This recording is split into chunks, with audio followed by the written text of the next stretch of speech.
Oswald Avery is the next scientist we have to talk about. He's a Canadian scientist, and his discoveries build on the experiments that Griffith was performing.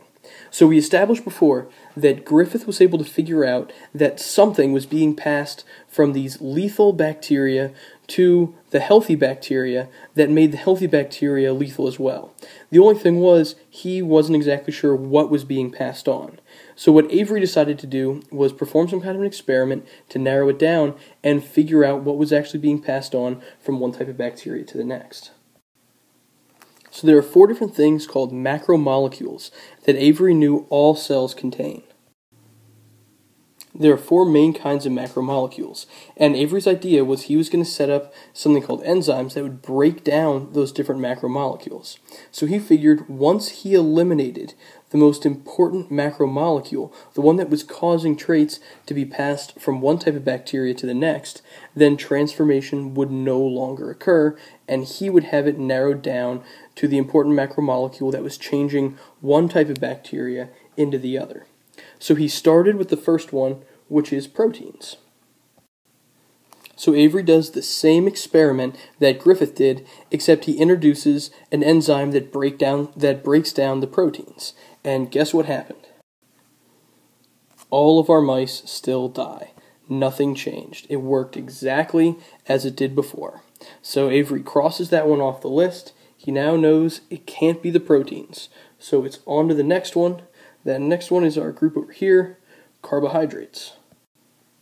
So same thing, Avery introduces an enzyme that breaks down the carbohydrates, so now there aren't any in the reaction, and what happens?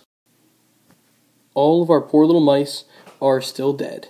So he now narrows that one down. He knows it can't possibly be carbohydrates, because if it was, the mice would have survived. Transformation would not have happened. So at this point, Avery's running out of mice. Luckily, for his next one, he's testing the macromolecule that has nucleotides. Nucleotides are the building blocks of DNA.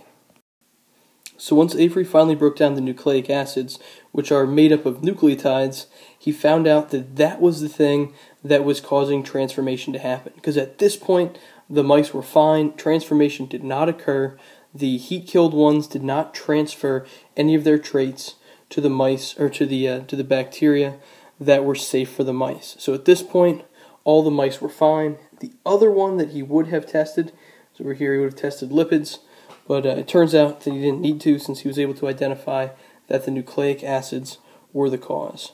For the point of being thorough, he did run through the test with the lipids and found out that transformation still occurred, showing that that was not the trait that was causing transformation to take place.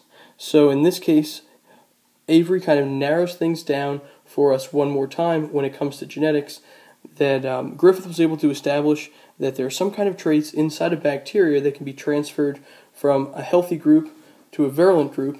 Now, Avery narrows down the actual cause of this. He knows that it's the nucleic acids, the building blocks of the DNA inside of the cells that are actually allowing that to happen.